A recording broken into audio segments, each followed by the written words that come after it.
am John Ray Bilao, a Bachelor of Science in Electrical Engineering student, and currently working at Maynilad Services Water Incorporated.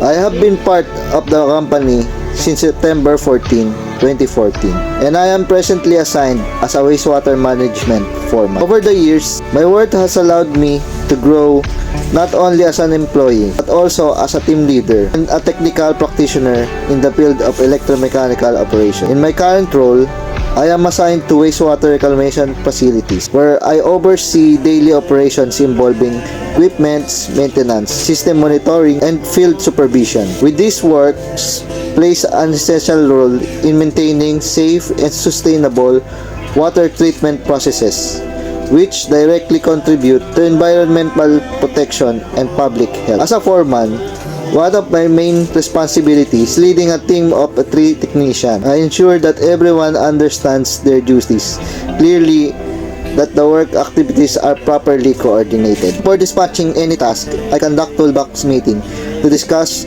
planned activities, safety measures, and risk assessments. This practice helps prevent accidents and promote team awareness in every situation. Safety is always my highest priority. I ensure that my team strictly follows established protocols and uses proper protective equipment at all times. I believe that safe work leads to quality result and continuous productivity. I also handled both preventive and reactive maintenance of equipment. Preventive maintenance helps avoid breakdown, while reactive maintenance ensures proper unexpected issues and quickly and properly resolved. When problem arise, I perform troubleshooting of electromechanical system, identifying faults, applying solution, and restoring operation efficiently as possible. This task requires focus, analytical thinking, and a strong technical foundation.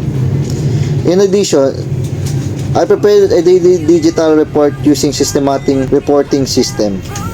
This includes documentation and completed work, observed issues, and equipment status updates. Accurate reporting helps in tracking performance, planning maintenance schedule, and improving overall operation. My commitment to excellence has been recognized by my company. In March 2025, I received the Certificate of Excellence Award for Outstanding Rank and File Employee at Maynilad. The same year, I was also honored with the Certificate of Excellence for Most Outstanding Rank and File Employee.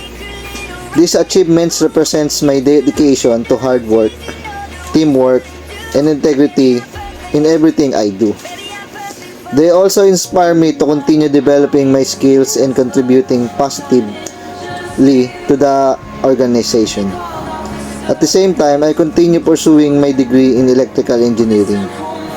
My professional experience strengthened my academic learning by allowing me to apply theory and actual field practices. Through this combination of on-site experience and formal education, I am preparing myself to become a fully capable and dependable electrical engineer in the future. I believe that continued learning, discipline, dedication are the key to success, and I remain committed to improving both personally and professionally in every opportunity given to me. The point na kailangan pa mag-aral ulit or madagdagan ng kaalaman or mag-training para marating niya talaga hindi lang yung pangarap niya personally, but pangarap din ng pamilya niya, at syempre kung paano pa siya higit na makakatulong sa Maynilad. So siguro yun yung pinaka-unique at tumatak, no?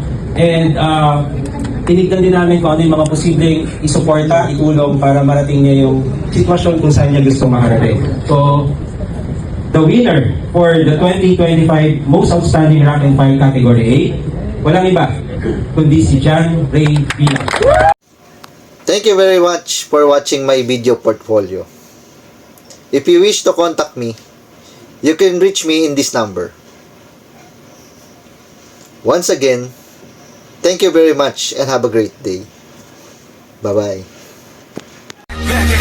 가방안엔 굳은 다짐이 the backpacker 우리는 backpackers yeah we the backpacker 내가 묻은 신발이 바래져도 backpacker 우리는 backpackers 출발은 언제나 겁없이 시작부터 맨발 내 눈에 싹 다 basic but our is